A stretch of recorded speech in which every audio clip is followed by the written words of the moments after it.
Does Andrew Tate have an offshore trust? He is someone who often talks about having multiple bank accounts. He's the one that talks about having multiple passports, all good advice. Life's not just about making money. It's about learning how to protect that money. Will an offshore asset protection trust help for the Great Reset? The biggest misconception in the asset protection world is that asset protection is just for the super wealthy. You don't need an offshore trust unless you have $10 million or $100 million. And that's so far from the truth, and I'm going to explain with a quick example. Today I have Blake Harris on the podcast. He's one of the leading asset protection attorneys in America, helping people establish offshore asset protection plans in places like Cook Island, St. Kitts and Nevis, Switzerland, and other locations. Blake, welcome to the show. John, great to be on the show. Thanks for having me. You got it. So tell me a little bit about, how did you get started in asset protection? So how did I get started in asset protection?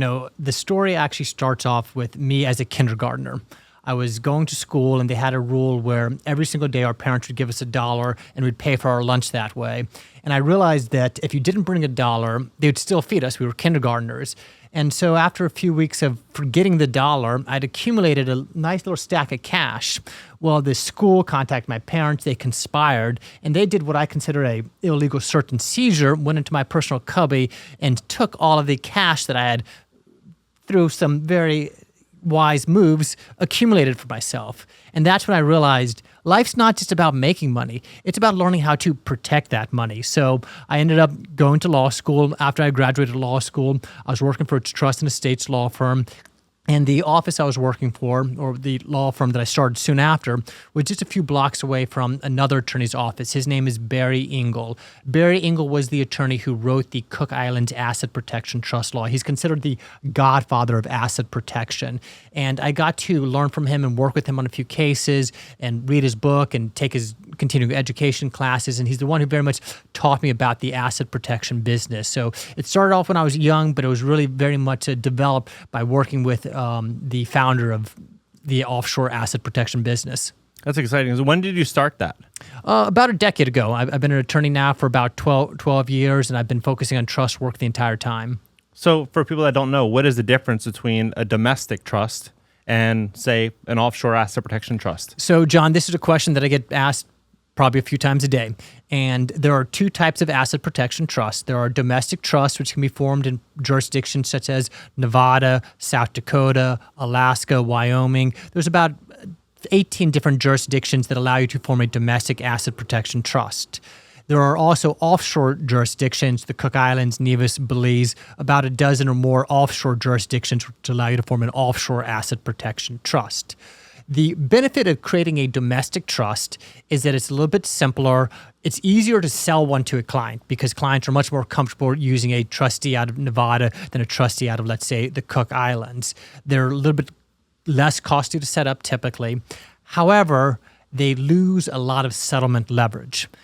What can save you a few $1,000s up front can cost you hundreds of thousands of dollars or millions of dollars in leverage. And if you just think about it from a plaintiff's point of view, if you're suing someone and they say, oh, I've got my money in a trust and it's 2 states away, well, guess what? That plaintiff attorney is going to say, it's not that hard. I've got a buddy I went to law school with in that state. We're going to file a motion, and under Article 4, Section 3 of the U.S. Constitution, full faith and credit of the judgment here has to be honored there.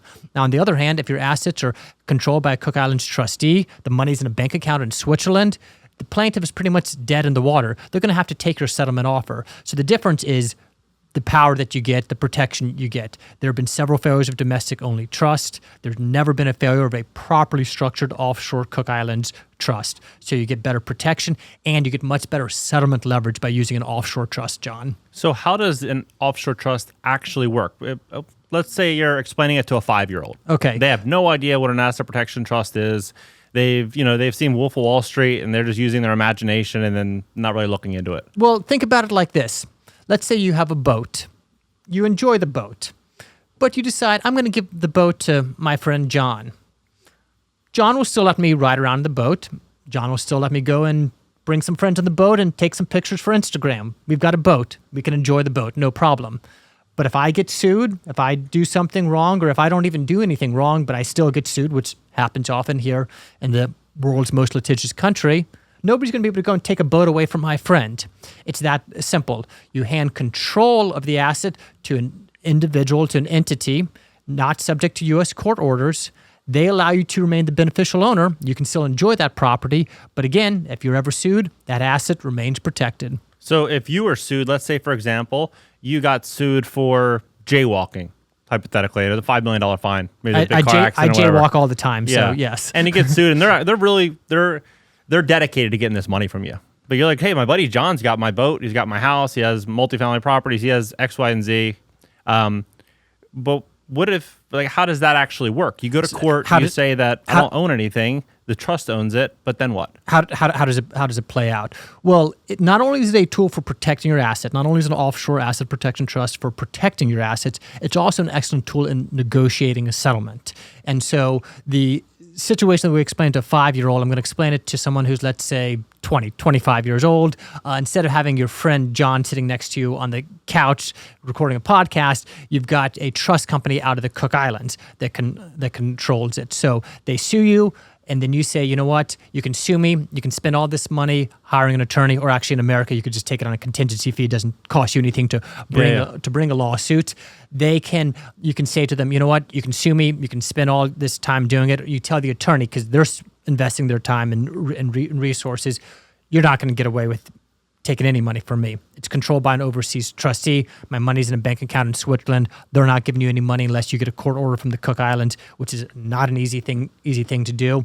And if it's a bogus claim, if it's a BS claim, I say tell that creditor to go pound sand. Get out of here. We're not paying you anything. Now, if you've legitimately harmed someone, I say make a settlement offer, but settle on your terms. Don't have your back up against the wall. Don't become a victim of legal extortion, which is prevalent in this country. Got it. So let me run a scenario by you. Let's over the last few years, I'm sure this scenario has come across your desk many times. People are looking at what's happening in the world, and they're like, okay, well, what's going to happen next? They might not be, so concerned about protecting their assets for a creditor, but they might wonder what's going to happen, legally. Could there be unrealized capital gains? Could there be any of these crazy new policies that they're talking about rolling forward? So there are several benefits of creating an offshore asset protection trust. The main reason I get my phone rings is people are looking for protection from lawsuits, creditors, divorce, business disputes, car accidents. That's the most common reason that people set up Cook Islands Trust. But there are other benefits of setting up a Cook Islands Trust. Estate planning. After you pass away, money inside of a trust avoids probate. It also has the benefit of opening you up to more investment options than you have as a U.S. individual. Certain investments as a U.S. individual you cannot make, but through an offshore trust, you have access to those investments. To answer your question, though, another benefit of an offshore structure is it protects you from political instability. And individuals like you and me who've probably spent a little bit too much time researching on the internet are aware that there are some potential instabilities in the United States. And if you want to protect yourself from those, an offshore trust is a great way to do that. Yeah, I was reading that there's 21 other locations that are trying to join BRICS. And there's a lot of people questioning, the stability long-term of the dollar. Stanley Druckenmiller was talking about it, saying by, potentially 2030, the U.S. dollar may no longer be the reserve currency. Correct. We've heard this threat for a while. It seems to be mounting right now. I think that may be some of the strings behind the wars we're seeing, but that's a little bit speculation that I'll stay away from. Yeah, 100%. So tell me, what locations are the best for asset protection? So there are 3 jurisdictions that I consider to be the top 3 jurisdictions for an offshore asset protection trust. Cook Islands, Nevis, and Belize. Belize is popular because it has a zero look-back period as a codified law. You transfer money into a Belize trust, there's no way to come in and say that was an improper transfer. Now, Belize, there is a lack of stability with the government, with the regulations, even with the trust companies there, that makes me hesitant to make Belize my first choice of an asset protection trust. It is a jurisdiction in certain circumstances I will utilize, but it's not my first choice. Next is Nevis. Nevis essentially copied the Cook Islands Asset Protection Trust law. They added a codified bond requirement of $100,000 to bring a case in Nevis, which has been a very successful deterrent to anyone bringing a lawsuit against a Nevis Asset Protection Trust. However, I prefer the Cook Islands for several reasons. Number 1, they've been in the business longer. Number 2, there have been more attempts, and those attempts have been unsuccessful. Number 3, the increased distance from the United States is a deterrent to litigation. And number 4, the mentality of the government of the Cook Islands is much more asset protection oriented than Nevis. Nevis makes a lot of money by selling passports. They are not as focused and committed to the asset protection business as the Cook Islands. I actually recently sent a letter to the government of Nevis telling them that they need to protect their legislation better if they want to continue to have attorneys like myself send business there and support their legislation. The Cook Islands, on the other hand, has never sold a single passport. I don't think they ever will. The asset protection business is vital to their economy. It is clearly, in my opinion, the best jurisdiction for an asset protection trust. Do you know approximately what percentage of their economy, their GDP, is based on asset protection?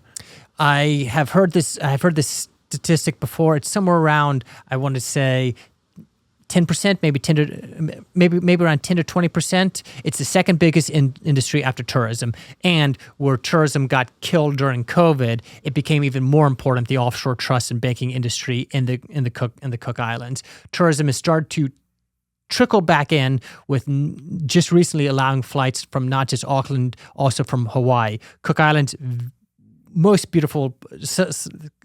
Cook Islands is one of the most beautiful places in the world I've ever been. I highly recommend a visit, especially if you can deal with having slow internet for a few days. Great. And so what do you think is the typical client that would look after? Would it be someone that has, maybe they're in their late 40s, 50s, maybe they've accumulated $1 million or $2 million, have a small business? What's like the typical type of client? You hit it right on the money, John. So the biggest misconception in the asset protection world is that asset protection is just for the super wealthy. You don't need an offshore trust unless you have $10 million or $100 million. And that's so far from the truth. And I'm going to explain with a quick example. Let's say I've got two clients. I've got client one that has $1 million, and I've got a client over here that has $100 million. If both of these clients get sued for $5 million, my client with $100 million, I'm going to say, make no settlement offer, hire the best defense attorneys in the world, fight this case as hard as you can, and if they end up getting a judgment against you, quite frankly, $5 million is not going to have much of an impact on your standard of living or quality of life. Now, for the individual with just $1 million, if they get hit with $5 million, I'm going to say, we need to talk settlement, and we need to talk settlement fast, because if they get you with a $5 million judgment, that's going to have devastating effects. The majority of my clients who set up an offshore asset protection trust have between $1 and $10 million in assets. In terms of age, yes, it tends to be clients in their 40s and 50s. Those are the clients who have been working long enough that they've accumulated significant enough assets that it's worthwhile to protect, and they're still actively engaged in business. Clients who get higher in age, though we do have some of those who still have some lingering liability, or quite frankly, they're not the best drivers. They tend to not be as interested in looking to protect their assets. So it's typically 40 to 50-year-olds between $1 and $10 million in assets, and it tends to be very business-minded people. I guess business-minded people tend to make more money, but also business-minded people tend to be better about thinking ahead, protecting themselves. Good things come to those who plan. Right. And so what does that look like? Let's say, for example, they have a home. Let's say the person worth $1 million. They have a home. The home's worth $1 million. They have $200,000 of their liquidity in there. Maybe they have a business that's making 30, 40, 50K a month. Then they have maybe some stocks and gold and silver. Now, what would that plan look like for that type of person? So most any asset can be protected, and there's a different strategy for protecting different types of assets. For something like cash, stocks, bonds, very easy. What you do is you open up an offshore bank account under the trust. Typically, I recommend Switzerland. We do have banking relationships in several different countries. Swiss banks tend to be my favorite because they are very stable. They're very risk adverse. You get very good customer service with them. They are also giving you a large variety of different investment options. So cash, set it up that way. Client has cryptocurrency. For cryptocurrency, there's a few different ways of protecting the cryptocurrency. One is to work with one of the banks out of Switzerland that takes cryptocurrency. Another is to cold storage it yourself. And you can do that. There's no pending litigation. If the client is actively under threat, I don't want my clients holding their own keys. I want to transfer that into either the banks or into a cold storage vault. And there are some vaults that my firm has relationships with outside the United States that they can place their cold storage vault in, and the trustee is not going to release that to a creditor. In terms of protecting real estate, Real estate is a little bit trickier to protect because you can't just pick it up and move it outside of the reach of the U.S. court system. But what you can do with real estate is you can place a lien on it. You can always sell the real estate, but you can also place a lien on it. And if you can strip out the equity, take the equity that you've stripped out, put that into the offshore structure, you can keep real estate protected that way as well. In terms of operating a business or protecting a business, my advice is to run it lean and mean, which means take any excess cash out of the business, drop that into your offshore trust. If the business owns hard assets, form a separate holding company for the hard assets, have your operating company lease those hard assets from the holding company, and then that way if the operating company gets sued, because there's certain liability that's attached to an operating company that you can't divorce it from, but what you can do is have that operating company operate pretty much empty, so there's nothing for a creditor to take. And when you've eliminated the asset for a creditor to take, you've eliminated any incentive for someone to sue. So let me give an example. Let me ask this question. If it is a company that, let's say, buys land, maybe single family homes, but in different parts of the country, or maybe they have a chain of laundromats and they want to buy a small little single engine plane and they want to fly around there. Would you say that holding company would own that single engine plane and then lease it back to the owner? And then it would basically be the plane would be protected. And then is that kind of like the gist of it? So kind of. So a plane's a special asset in that a plane is a very risky asset, the same way that a car is a risky asset. And so for a risky asset like that, we want to have its own shell around it, its own LLC that owns it. Right. That LLC, depending on how much value there is in that LLC, if it's a plane worth $1 million, we want to protect that asset as well. We'll have that LLC then owned by the trust as well, but have it segregated from the other liability. Okay. Is there tax benefits to an offshore asset protection trust? An offshore asset protection trust is a tax-neutral vehicle. It does not increase your taxes. It does not decrease your taxes. You are required to report to the IRS when you have an offshore trust. In no way does this increase your chance of an audit. And what I give my clients is a detailed tax memorandum which explains all the reporting requirements so that they can hand that to their CPA. And then when they share that with their CPA, the CPA will have guidance on how to report the offshore structure to the IRS. Also, we have a large network of CPAs we work with that we can refer clients to complete the offshore reporting requirements, but it's not a tool for reducing taxes, evading taxes. Do you have a lot of clients that come to you with, ideas in which a asset protection trust may help them tax-wise? Of course, all the time. What are some of the common misconceptions? So one thing that I get asked about very often is a Cayman Islands trust. And I mentioned the 3 jurisdictions, Cook Islands, Nevis, and Belize, as the best asset protection jurisdictions. The Cayman Islands is not a country that has a codified asset protection trust law. I don't recommend using it. You hear about corporations that can use offshore trusts for avoiding taxes. If you're a non-U.S. person, there may be opportunities to use offshore structures for avoiding taxes. But in terms of U.S. persons, there's not an offshore trust that's going to allow you to avoid paying taxes. Non-U.S. people, there are different rules, but 95% of my clients are U.S. citizens. Reason why? 90% of the lawsuits in the world are filed in the United States. Got it. What other misconceptions are you hearing from people that are thinking about establishing an offshore trust in which you have to kind of educate them? And because I'm sure there's probably quite a few people listening right now that are thinking of, the uncertain world that we're living in and how they can protect themselves. And maybe you can answer some questions in their head before they even get there. Certainly. So biggest one is, as I mentioned, you don't need to be super wealthy. You need to have assets worth protecting. So at least $1 million is where it becomes worthwhile for most clients.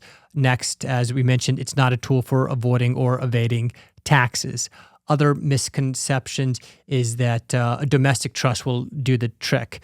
A domestic trust, as I mentioned, easy to set up, but you lose a lot of bargaining power when you use a domestic only trust. Other misconceptions is the client can continue to serve as trustee. No, you have to hire a professional trust company out of the Cook Islands. And these trust companies are very reputable companies. I've been to the Cook Islands. I've met with these trust companies myself. They are better regulated and supervised than U.S.-based trust companies. Another misconception is that you lose control over the assets. No, the trustee, they will do anything we tell them to do. If we want money out of the trust, they're going to send us money. If we want them to invest the money in a certain way, they will invest the money in a certain way. Why are they going to do everything that I request that they do? Because they want me to continue to send them business. Not to mention, I have the ability to remove every client I've ever sent these trust companies. These trust companies and we work together very, very closely. The only time that a trust company is not going to honor a request is if a client has been ordered by a court to make a request. If you're acting under duress, the trust companies say, no, you've been forced to make this request. But provided the client's acting by their own free will, they are still going to have access and ultimate control over their assets the same way they would if the money was in their own pocket. What other items can you hold inside of an offshore trust? I was asking ChatGPT, this was like 3 weeks ago, wealthy people that have offshore trusts and why. And one of the people they listed was Michael Jordan, his famous free throw shot from that free throw line. That's owned by an asset protection trust, according to ChatGPT. Shakira's music rights, owned by an asset protection trust. There's a lot of other really, really big names. Ecclestone, the Formula One CEO, has a lot of his wealth hidden there. There's a lot more people with offshore trust who are more behind the scenes. And when people create an offshore trust, oh, is it safe to do? You are joining a league of a very protected group of people. People also ask, well, why doesn't the government just get rid of offshore trust? Well, quite frankly, the people who are writing the rules, they have offshore trust. A quick comment on ChatGPT. I've used it a little bit to kind of test how it responds to certain questions about asset protection. And I've noticed that I think some of the content it's pulling is actually from my website. Oh, really? I have one of the best sources of asset protection information on my website, and I think that some of the information it's pulling, it sounds very similar to what the content on my website. So, in terms of what are some of the, repeat your question again. Who are some of the wealthy people that maybe that are behind the scenes, not your clients, obviously, of course, but like people that are behind the scenes that you've heard have asset protection trust? So the people who are famous for having asset protection trust are the ones who have gotten into some trouble or the more nefarious characters. I think that some of the media that gets run around offshore trust, I quite frankly love, because the big news sources will often run stories of how offshore trusts have been used by nefarious people, or how people have gotten in trouble that have used offshore trust. Now, they don't get in trouble simply for using an offshore trust. It tends to be they use an offshore trust and then they lie about it. You never lie about an offshore trust because, quite frankly, well, one, you're going to go to jail, but also you don't need to. The court can know that you have an offshore trust. It's not going to give them access to your money. So there are some very famous people who have offshore trust, but they're famous not for particularly great reasons. One that comes to mind is Octomom, the woman who like 8 kids or something. She does not have an offshore trust, but the doctor who did that bizarre procedure, he set up an offshore trust quite wisely. Right.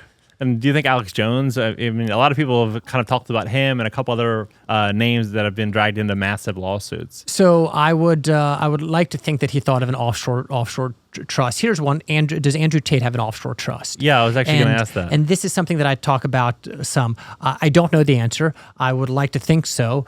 He is someone who often talks about having multiple bank accounts. He's one that talks about having multiple passports. All good advice. However, if you have multiple different bank accounts, but you control them all yourself, John, a court could just say, hey, you control this, send the money back. Now, if you have multiple bank accounts under an offshore trust, a court's not going to be able to order you to hand those assets back. So what he said, he had something like 10 passports or something like that. How do you maintain? Because don't you have to, for example, Puerto Rico, you have to stay there 183 days a year, right, to be a resident? In order to get the tax benefits, there's like certain, some say that there are certain requirements. You have to stay there for 90 days, I guess, initially when you set up a business. So there are about a dozen, or maybe 2 dozen different countries which will sell you a passport. And there's about 6 different ways to get a passport. One is to be born into a country. Another is to marry someone from that country. Another is to go through the traditional naturalization process. You go, you get a work permit, you live there for a while. Eventually, you apply for citizenship. There's also something called citizenship by exception, where if you are a high-end athlete, a very popular celebrity, they'll give you a passport. Another, citizenship by descent. And this is a very interesting one. If you can prove through records that you have a parent, grandparent, or in certain cases, great-grandparent of another country, they will give you citizenship. And then the 6th way to get citizenship is to buy it. And the most, in my opinion, the 2 best passports to consider buying. One is Malta. Malta is around $800,000, I believe, to purchase, but it gives you access to some of the best countries. I believe you might even get visa-free access to the United States. I'm not certain about that. Selling passports is not part of my business, though I do get asked about it a bit, so I've gotten a little bit of knowledge about it. The other one that I like a lot... So 800,000, so you would buy a property in Malta for 800K, or you just basically transfer 800K into a Malta bank? I'm not sure exactly what it is with Malta, but there's different programs. Sometimes you open up a bank account, sometimes you buy a property, sometimes you just make a donation. The one that I think is the best value is Nevis. You never have to step foot in Nevis. There's no taxes in Nevis. I mean, you pay $25 I paid $25 for a driver's license when I was there for a few weeks ago. But no death taxes, no income taxes. It's a very easy country to live in. You don't have to. You never have to step foot in Nevis. It's one of the oldest citizenship by investment programs. And for as little as a couple $100,000, you can get a passport to Nevis. If you want to add family members, it's around $25,000 additionally. And I think it's wise to have a second passport for several reasons. There's lots of reasons to get a second passport. Number one, if we see more COVID-type restrictions, it may not be because of COVID, it might be because of another virus, or it may be because of a war breaks out and we are not allowed to travel to certain enemy countries or countries that aren't complying. You want to have a second passport that will still allow you to travel if your country's on a certain end of a disagreement, or because of an attempt to fight global warming, or what they will tell us is an attempt to fight global warming, CO2 capping. Based on your passport, you can't travel too much.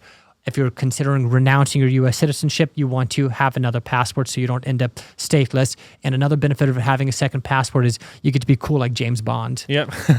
So are you able to hold both?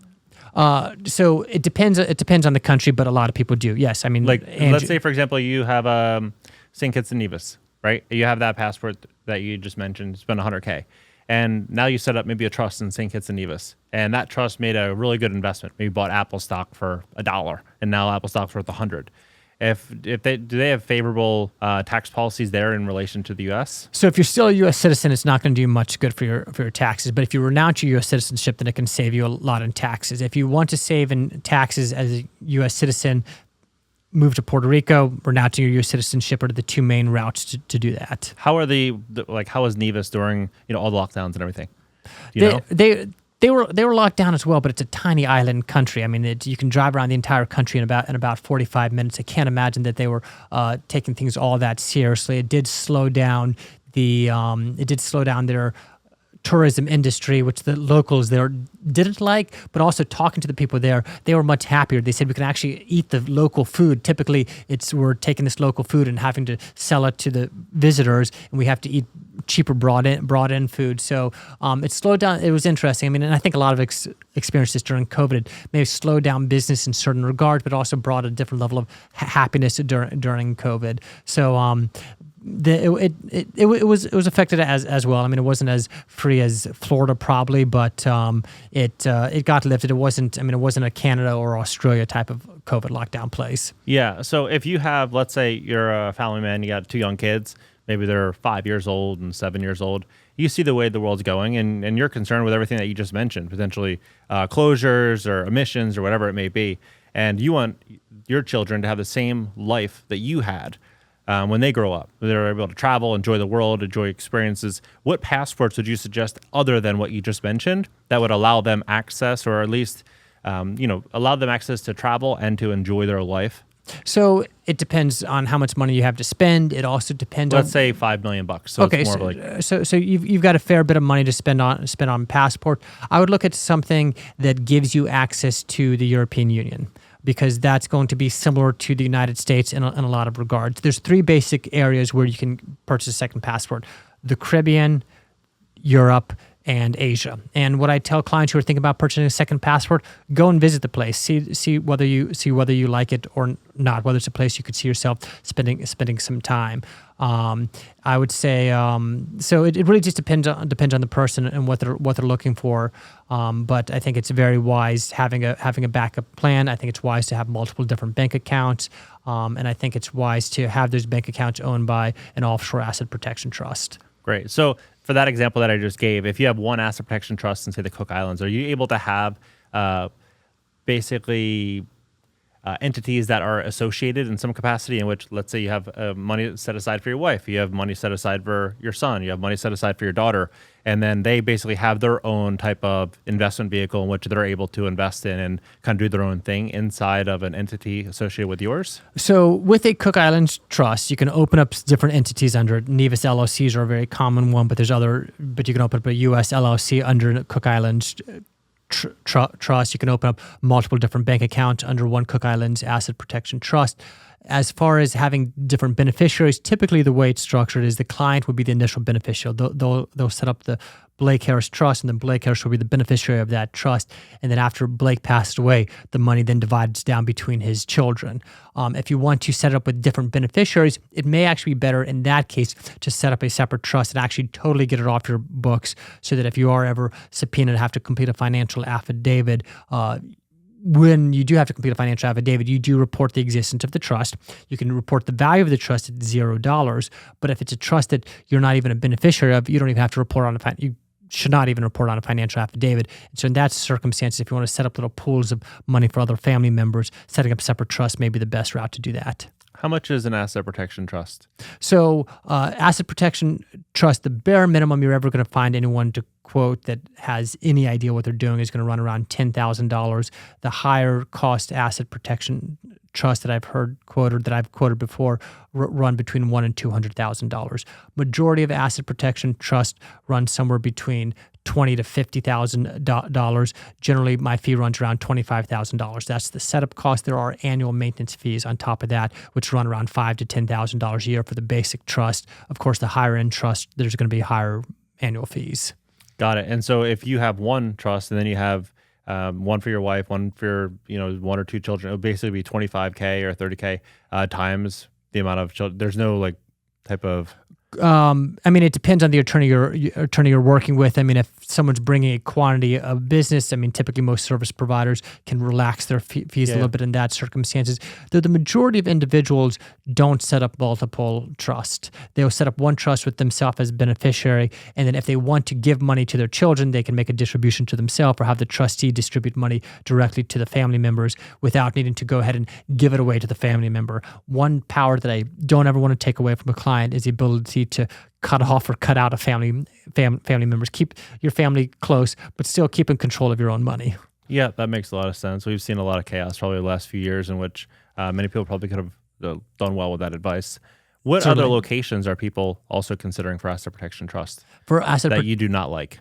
Asset protection trust that I don't like. So the common one is the Cayman Islands. I tell people I'm an offshore trust attorney. They say, "Oh, you do business in the Cayman Islands," and I do have some relationship down in the Caymans. I've been there before, but it's it's sold sometimes as an asset protection trust jurisdiction. And yes, having money offshore by a by a trust company in the Cayman Islands does give some level of protection, but it's night and day difference from the protection that you get with the Cook Islands. Other jurisdictions. I was just in Dubai last week, and they are starting to get into the trust business more. And I could see that as a potential place where there's going to be more trust business as well. Switzerland is a banking system. Is a very big country for banking. They have introduced legislation to pass an asset protection trust law, and this is something that has been pushed back several times. They have not adopted it yet. The jurisdiction which I would stay away from for my clients in almost all circumstances is the United States. I did have one client. I did have a client recently who we did set up a domestic trust for. He has a occupation where he has a very high level security clearance with the United States, and setting up the offshore structure could compromise his occupation. And so for him, we did a domestic trust. We still included a backdoor where we could convert it to an offshore trust later. That's not my favorite way to plan, but still some planning is better than none. So to answer your question directly, which jurisdiction do I recommend staying away from? The United States. Yep. And so with a place like America and the direction in which we're going, do you think that we're going to start to see even more lawsuits as the economy starts to, like we did in the great financial crisis, many more people are getting sued, it became much more litigious. Do you think that's likely going to be the future for America? Attorneys get hungry. Attorneys have mortgages to pay. Right now, a lot of attorneys, they're busy creating businesses. They're busy reviewing contracts. And if there was something that went wrong in a business deal, but both partners ended up still making money, they'll still keep their friendship and avoid litigation. But when the things hit the fan, that's when lawsuits break out. And this has been the busiest year my law firm has had, and we're just at the beginning of, or it looks like we're at just the beginning of a recession. I think we're going to see a lot more litigation to come, and the wise ones are the ones planning ahead. You can get much better protection by setting up your asset protection before things go sour than trying to do it after the fact. So how much would a lawsuit have to, like, what would have to be essentially the net present value for an attorney to where they would want to explore taking it up in the Cook Islands? So, I mean, for a case under $1 million, it's probably not going to happen. It has happened. I mean, I would say maybe 2 in 1,000 offshore trusts actually have a plaintiff go to the Cook Islands and litigate there. And it depends on a few different circumstances. If the plaintiff is a car accident and their attorney is a run-of-the-mill attorney and they are in the business of pushing paper, they're not going to explore going overseas to get money out of a Cook Islands trust. But if it's a divorce and somebody hates their ex-spouse and they are going to do everything they can to take them to the cleaners, this is when we see them go overseas. And I have been contacted before by people who were looking to break into an offshore trust. The majority of what I do is setting up the trust, but we will help people try to break into other offshore trusts. And that's a benefit of hiring me. Once you hire me, I'm never able to come after you. Yeah. So that's the so it's rarely under $1 million. It's rarely under $5 million. But if there's more than $5 million, it may make economic sense for someone to go after the trust in the Cook Islands. Now, here's a interesting thing. If they do go to the Cook Islands, we have a mechanism to move the control to another jurisdiction. So let's say that we set up the trust, or we even set it up kind of last minute, where it may not pass muster under the courts in the Cook Islands to hold up. If they end up going to the Cook Islands, which most of the time they don't, we can usually get a settlement before they get to that point. But if they do, we can then move the control of the trust to another jurisdiction and say, okay, come down to Belize now. Try to litigate here. They post bond, they hire an attorney, spend money down in Belize. Okay, we'll pop it over to Nevis. Okay, now we'll pop it over to Cyprus. We'll pop it over to Dubai. We'll move it around the world. And sooner or later, the plaintiff is going to realize, I'm spending an exorbitant amount in legal fees. Often plaintiffs just straight up run out of money. Some just give up their case entirely. But sooner or later, pretty much any plaintiff is going to realize, if I want to get any money, I got to talk settlement. Got it. And then, so what would be, is there a bond that they have to, you mentioned there's a $100K bond in Nevis. Is there one in Cook Islands? There is one in Cook Islands. It's not codified, but it comes out to about $100,000 as well. The court system in the Cook Islands, they don't allow contingency fees. They do require you to post a bond. You have to have an attorney that's licensed in the Cook Islands, or one's accepted by the Cook Islands court, which U.S. attorneys are not allowed to practice in the Cook Islands. You have to win your case in the Cook Islands by proving your case beyond a reasonable doubt. In the United States, to win a civil matter, you just have to prove your case by a preponderance of the evidence, which means 51% to 49%. If you can convince the court just barely, more likely than not, that you're right, you win the case. The Cook Islands, even if they think you're right, that's not enough. They have to believe it beyond a reasonable doubt in order for you to win your case in the Cook Islands. It is a very difficult place for a plaintiff to get anything done successfulully. Yeah, I was reading an article last year about John Paulson, the billionaire who bet against the housing market. Apparently, he made $4.2 billion, or I think it was $4.4 billion. And his wife, they're getting a divorce, and she wants to sue him for $2.2 billion. And they went to audit his books, and his accountants and his attorneys set up Offshore Asset Protection Trust like in the late 90s he never told her. And then as the years went on, she went to audit their books, realized that he didn't really have much money. Yep. Everything was owned by these trusts. Yep. Have you ever heard anything like that? Own nothing, control everything. Oh, Have I heard anything about people using their money to offshore trust to shield their wealth from divorce?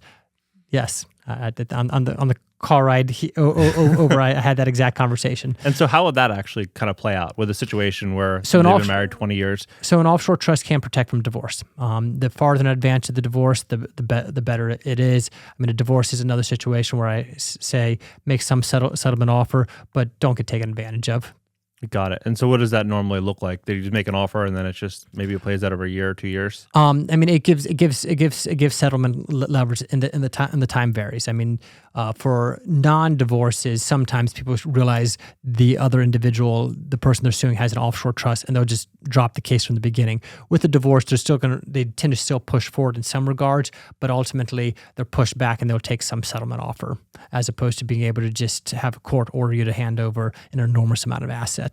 Got it. Yeah, well, a lot of people are looking at what's going on in the world, and another thing that people are considering right now is central bank digital currencies and how this could impact people from controlling their own money, controlling their wealth.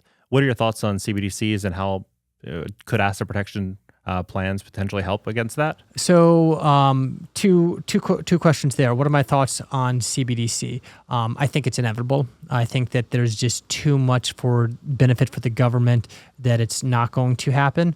I think that it's going to be easy to get people to adopt CBDCs the same way it was easy to get people to start using credit cards. Hey, you get 1% back and we give you points to go travel somewhere. Boom. Yeah. Cash is pretty much gone at that point. Everyone's swiping everything for a credit card. CBDC will really be putting the nail in the coffin with moving us to a cashless society. It does concern me. I don't like it because I spend many Saturdays going to the farmer's market, and am I still going to be able to buy my vegetables there at the farmer's market, or I'm going to be prevented from buying groceries anywhere other than somewhere? Because you bought a steak 2 weeks ago, and now you're... that, or am I only allowed to shop at a grocery store which Jeff Bezos owns? So I don't particularly like it. I'm not political. I'm not endorsing any candidates, but I will say that I think it's interesting that Ron DeSantis did sign something saying that Florida's not going to take part in any CBDC, which I don't think is anything more than political theater, but what is politics but that anyways. And last night he just announced that he's running for president, so I wonder if maybe there might be some resistance movement to delay the CBDC. So a lot of opinions on the CBDC. In terms of can asset protection protect against it? And this is a question that I get asked a lot. I don't think that the CBDC is going to be the only currency because there are lots of different governments throughout the world. I think it's also going to push people more into Bitcoin. I think people realize if I still want to purchase something at the farmer's market, that CBDC may not be accepted, or if they're engaged in some other illicit business, which there's a huge black market economy that is surrounding us. We live in South Florida. It was known in the 80s for cocaine, but it's still flowing through flowing through South Florida, and people are not going to be purchasing their blow CBDC. They're going to have to switch to Monero. Exactly. Right. And so I think that it's going to really push. I think it's going to actually be a very good thing for the crypto world. In terms of putting CBDC into an asset protection trust, I don't know how that's going to play out yet. No, not putting it CBDC, like it wouldn't matter. I mean, Right. like if you wanted to basically shield yourself from maybe America's integrating. So I'm getting there, but I did want to cover that point. In terms of shielding yourself from that, it's diversification within offshore asset protection trust. Right now, you can hold U.S. dollars, you can hold Swiss francs, you can hold euros, you can hold Turkish lira, you can hold all different types of assets with all different types of currencies. You can hold Bitcoin, you can hold different types of cryptocurrencies. So I think it is a wise tool for shielding yourself from the potential control of a CBDC. Have you seen any countries around the world that you saw that behaved more in line with like 2017, 2018, 2019 in terms of policies when everything else kind of got crazy? Have I seen countries that did not adhere to COVID restrictions? So I would say that I'm not really one to have much of an opinion on that. I think the smaller island countries where I've visited a bit. They kind of rolled their eyes and, okay, we'll play along with this mask for a little while, but it wasn't China where you have the robots flying by your apartment to make sure that you're wearing a mask inside your home. I know some countries have taken lockdown a little bit more serious than other countries, but I don't know which countries were the least COVID. Did you have some clients that kind of rerouted their whole life? I know a lot of people moved from places like New York to South Florida, or New York. Many people going over to UAE in different locations. But have you had people move for lifestyle and then also end up getting passports because of? So I've seen a wave of people, and I live in Miami. It moved from New York to Miami. It's become the Miami's become the sixth borough of New York. And I've had clients who have increased their interest in second passports from it. I have had some clients move overseas, but my clients have always been fairly mobile people. But I haven't seen any particular wave of people going to any one particular country. There's no perfect country. I think that there used to be 30 years ago countries which just had everything. Now every country has some drawback to it. And again, it depends on what people are looking for. If you like the laid-back Caribbean lifestyle, there's a lot of great places in the Caribbean. If you want to be around a business environment, I think the UAE is a great place. If you like kind of a more laid back but still able to do some good business, I think EU is a very popular place.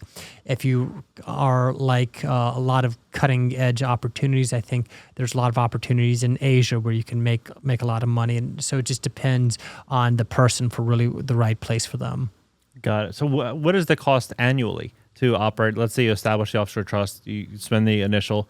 What is the annual fee, and kind of like how does that actually work? You're looking at around $5,000 to $10,000 per year. It depends on, if you have active litigation and the trustees having to take action and actively defend the trust, that's going to go up, but that's pretty rare. Simply having the trust is going to deter and allow a lot of settlement leverage. And it depends on how often you're having the trustees send you distributions. Some clients, they don't want to have any money in their bank account. The trustee pays their credit card bill every month. They live off their Amex just as though they had $1 billion in their own bank account, but they don't ever have any money come into their account.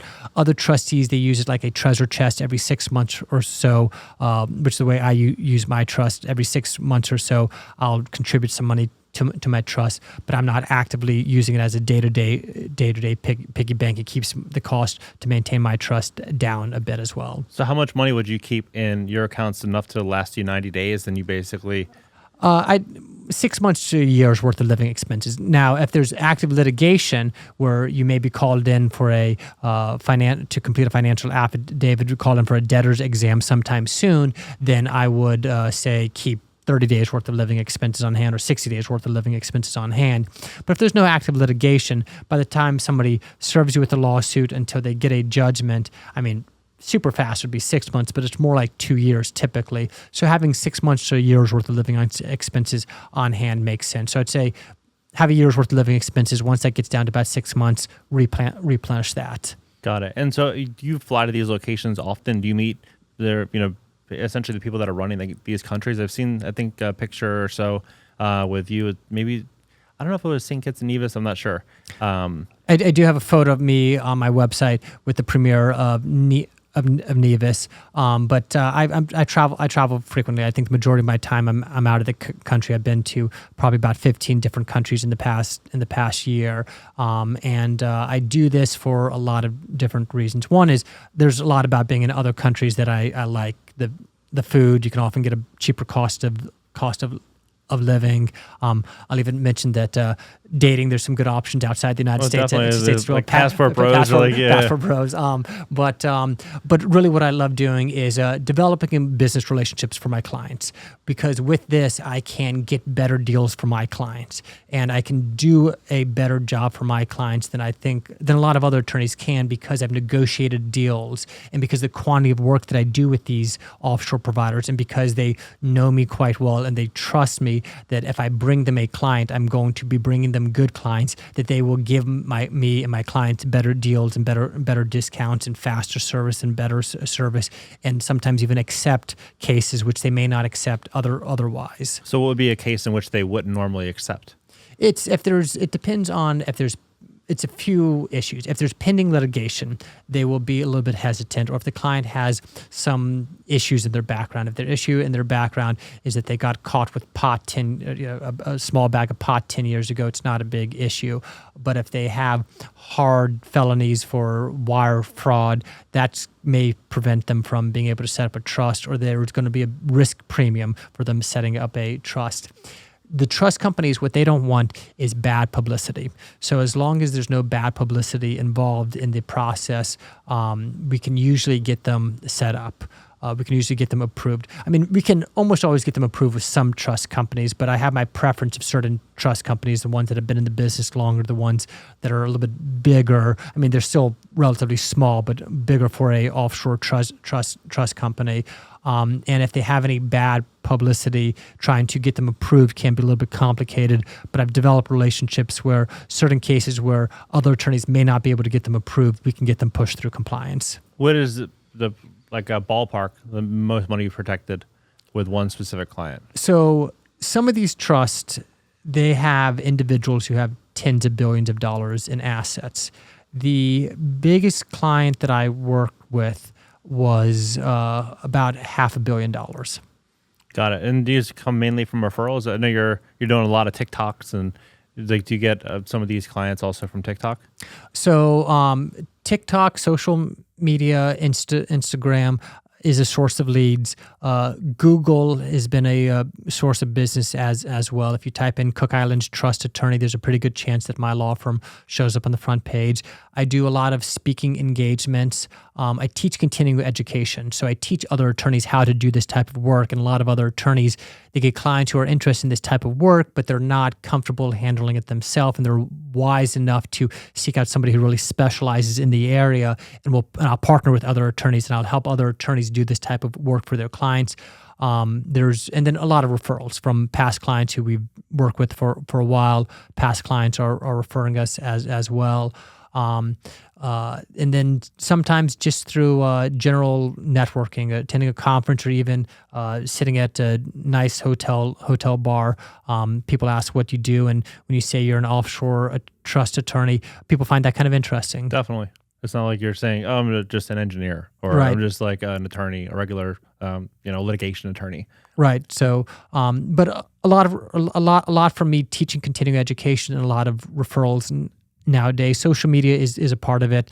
I do it because it does help drive the business. I do it because it helps build community. I've had people who say, "Hey, we're in Madagascar, and we see that you're talking about trust. Do you want to do some Madagascar trust business?" And no, but I will. But I'll have the conversation. Yeah. And maybe someday there will be the right fit there. And also, I have fun with the social media, and I think my followers kind of pick that up. And I get asked by other business owners, "Oh, should I start my social media account?" And my answer is, if you're going to have fun doing it, then you're going to do it a lot, and you're going to be good at it.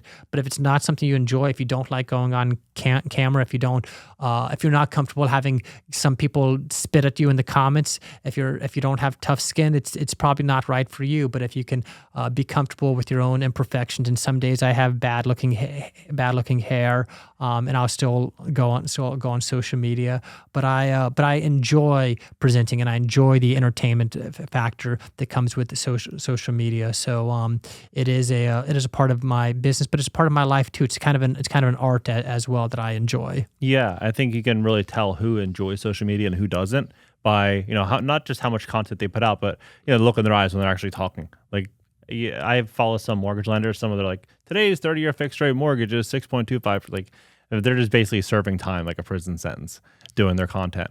And then others that are actually having a lot of fun with it are growing and getting a lot of business and creating value.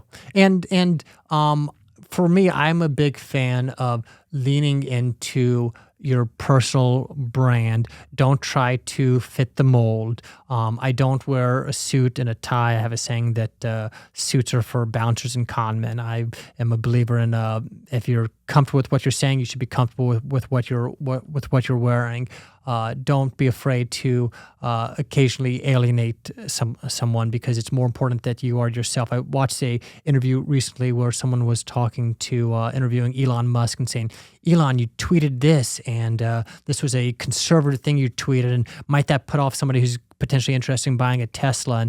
And Elon's, I'm not interested in the money. I got money. I want to be myself and live my way. I mean, the last thing I would want is to become extremely successful doing something I hate doing something that's not me, not being me. I want to be successful, but more than anything, I got to be me. Yeah. And I do believe being you is really going to be something that people see, and they believe in you, and they believe that you are being authentic. And when you're being authentic, real people really want to work with real people.